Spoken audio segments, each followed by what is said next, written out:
الحمد لله وحده والصلاة والسلام على من لا نبي بعده أما بعد فقد قال الله تبارك وتعالى في القرآن المجيد والفرقان الحميد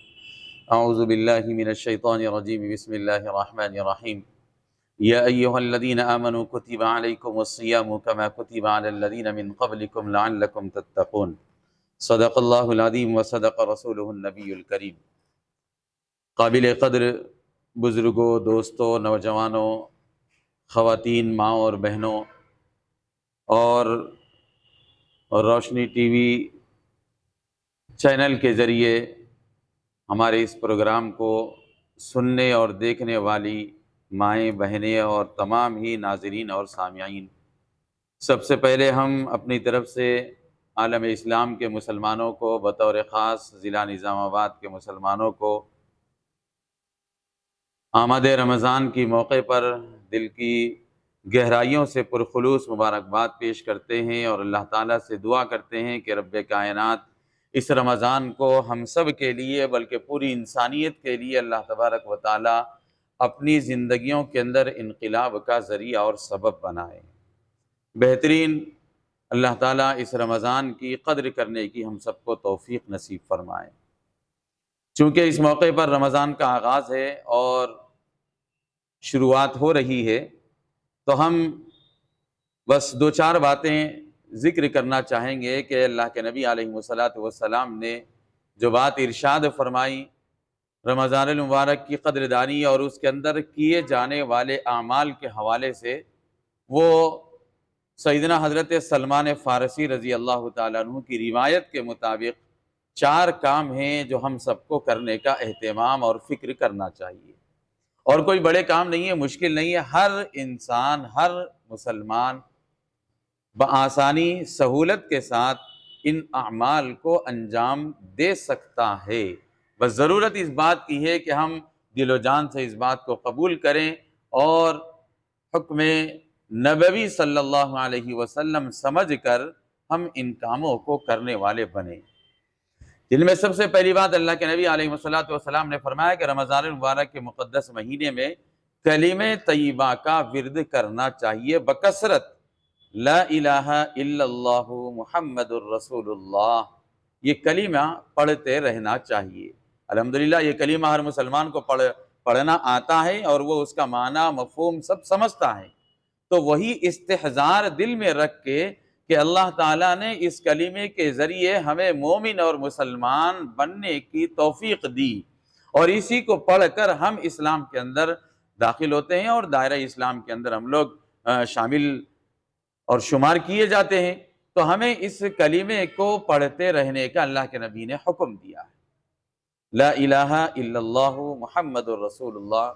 جس کو پہلا کلمہ بھی بولا جاتا ہے، کلمہ طیبہ بھی بولا جاتا ہے، اس لیے اس کو پڑھنے کا اہتمام کیا جائے اللہ کے نبی علیہ السلام کے حکم کے مطابق۔ اور دوسری چیز، استغفار کی کثرت اس مہینے کے اندر ہونا چاہیے۔ اب استغفار کے اندر آپ کیا پڑھیں گے؟ استغفر اللہ ربی من کل ذنب واتوب الیہ، یا اگر اتنا بھی کسی کو یاد نہ ہو سکتا ہو یا پڑھنے میں دشواری ہو تو استغفر اللہ ربی، استغفر اللہ ربی، یا صرف استغفر اللہ بھی بولا جا سکتا ہے۔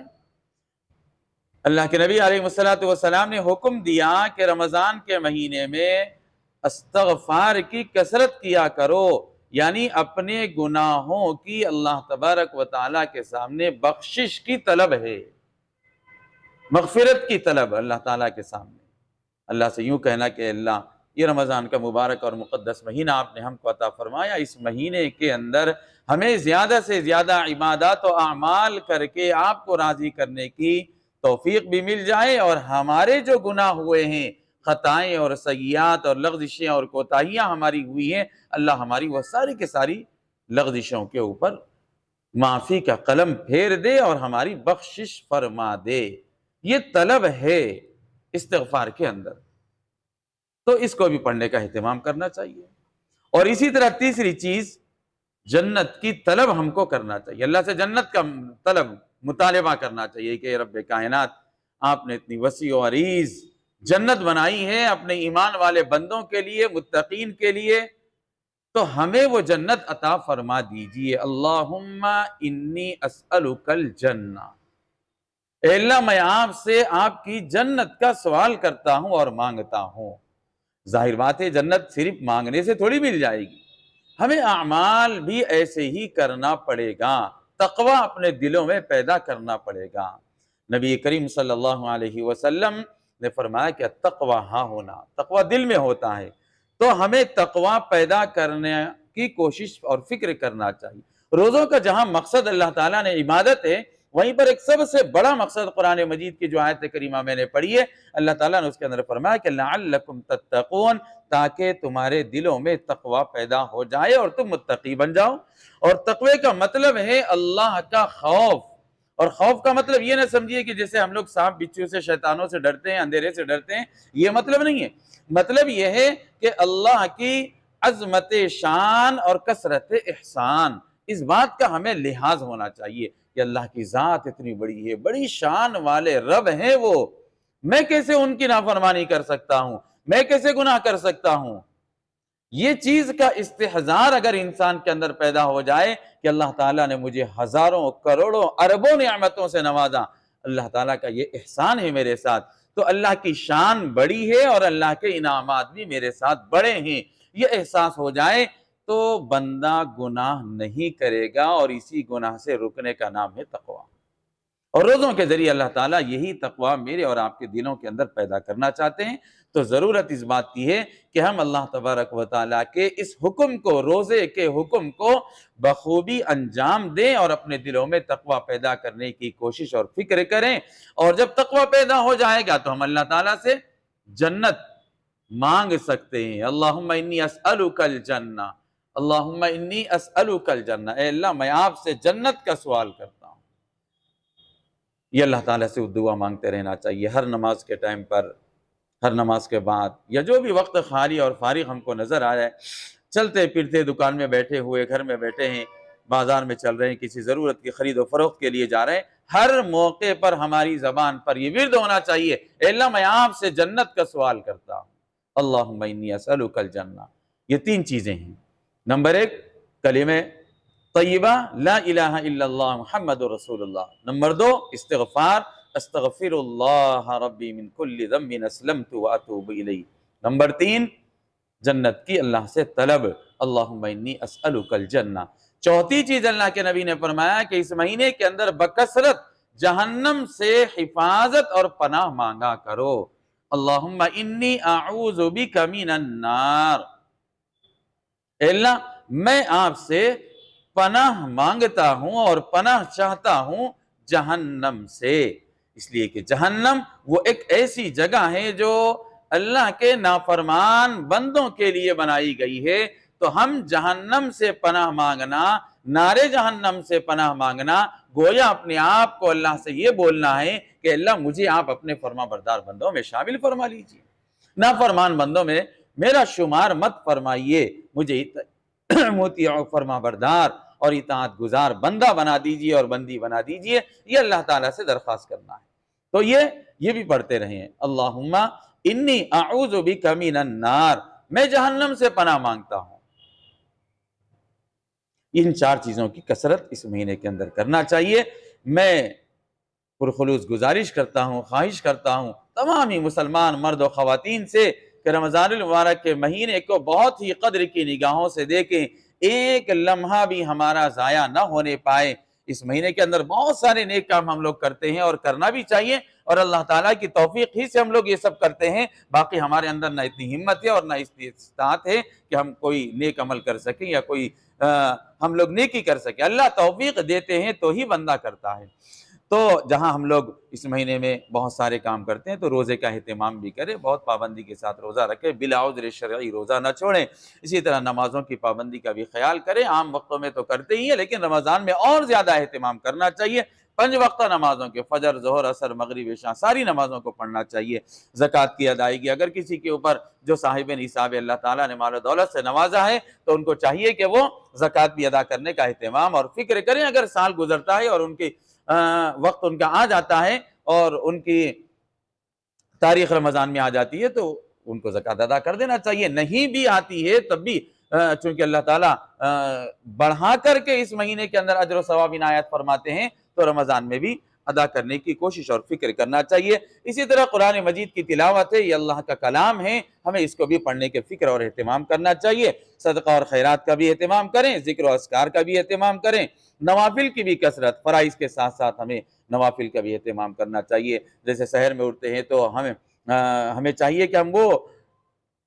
تہجد کی نماز پڑھ لیں 4 رکعت، جتنی توفیق مل جائے اللہ کی جانب سے اتنا ہم لوگ نمازوں کا بھی اہتمام کریں، نوافل کا، اشراق کی نماز ہے، چاش کی نماز ہے، اوابین کی نماز ہے اور تراویح کی نمازیں، یہ ساری کی ساری چیزیں ہمیں بہت ہی اہتمام کے ساتھ ادا کرنا چاہیے۔ اسی کے ساتھ ساتھ ایک عمل اعتکاف کا بھی ہوتا ہے رمضان میں، تو اگر اللہ کے در پر بیٹھنے کی ہمیں سعادت مل جائے تو اسے بھی خوش نصیبی اور خوش قسمتی سمجھنا چاہیے۔ اعتکاف بھی کر لیں، مرد بھی کر سکتے ہیں، عورتیں بھی کر سکتی ہیں۔ مرد حضرات کے لیے جو شرائط ہے مسجد کے اندر اعتکاف کی نیت سے رہنا، وہ ایسے اعتکاف کریں، اور خواتین اپنے گھر کے اندر ہی درون خانہ جو سب سے اندر با پردہ روم کہلاتا ہے، وہ اس کے اندر جا کر کے، یا ہم نمازوں کے لیے جو جگہ مختص کر لیتے ہیں اس جگہ پر بیٹھ جائیں، گھر کے کام کاج بھی کر سکتی ہیں، بلا ضرورت کوئی بات نہ کریں اور اعتکاف کی نیت سے بس کام کاج کریں اور آ کر کے اس جگہ پر بیٹھ جائیں تو یہ ان کا اعتکاف ہو جائے گا۔ مائیں بہنیں بھی کر سکتی ہیں۔ اسی طرح شب قدر بھی آتی ہے رمضان المبارک کے اندر، عموماً جو علامتیں بتلائی گئی ہیں وہ 27ویں شب کو پائی جاتی ہیں، تو بر صغیر کے اندر 27 کو ہی شب قدر کے نام سے منایا جاتا ہے، اگرچہ کہ متعین نہیں ہے لیکن ہمیں تلاش کرنا چاہیے۔ اللہ کے نبی نے فرمایا کہ پورے سال میں کبھی بھی آتی ہے، پورے رمضان میں کبھی بھی آتی ہے، اور پوری طاق راتوں میں کبھی بھی آ سکتی ہے، یا پوری رمضان کی راتوں میں کبھی بھی یہ رات آ سکتی ہے، تو ہمیں تلاش شب قدر بھی کرتے رہنا چاہیے اور عبادتوں کے ذریعے سے راتوں کو جاگنا چاہیے۔ اسی کے ساتھ ساتھ آخری بات کہ دینی کتابوں کا مطالعہ بھی، قرآن کی تفسیروں کا مطالعہ کریں، احادیث کا مطالعہ کریں، فضائل والی کتابوں کا مطالعہ کریں، اور بھی دین سے جتنی باتیں ہمیں سیکھنے کی ضرورت ہے، مسائل کی کتابیں ہیں، فقہ کی کتابیں ہیں، چونکہ یہ ایک ایسا موقع ہوتا ہے کہ ہم لوگ اپنے کام کاج کا شیڈول بنا لیتے ہیں اور بنا کر کے بہت سارا وقت اللہ کی عبادت کے لیے نکالنا چاہتے ہیں، تو وہیں پر کچھ حصہ وقت کا ہم لوگ دینی کتابوں کے مطالعے کے لیے بھی نکالیں۔ اللہ تبارک و تعالی مجھے، آپ کو اور سارے عالم کے مسلمانوں کو اس مہینے کی صحیح طور پر قدردانی کرنے کی توفیق نصیب فرمائے، اور جہاں جہاں پر بھی قرآن کے حوالے سے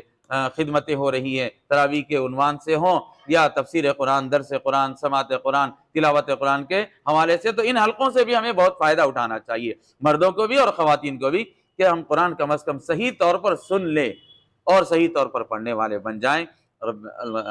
باری تعالی مجھے بھی آپ کو بھی توفیق عمل نصیب فرمائے۔ آمین۔ وآخر دعوانا ان الحمد للہ رب العالمین۔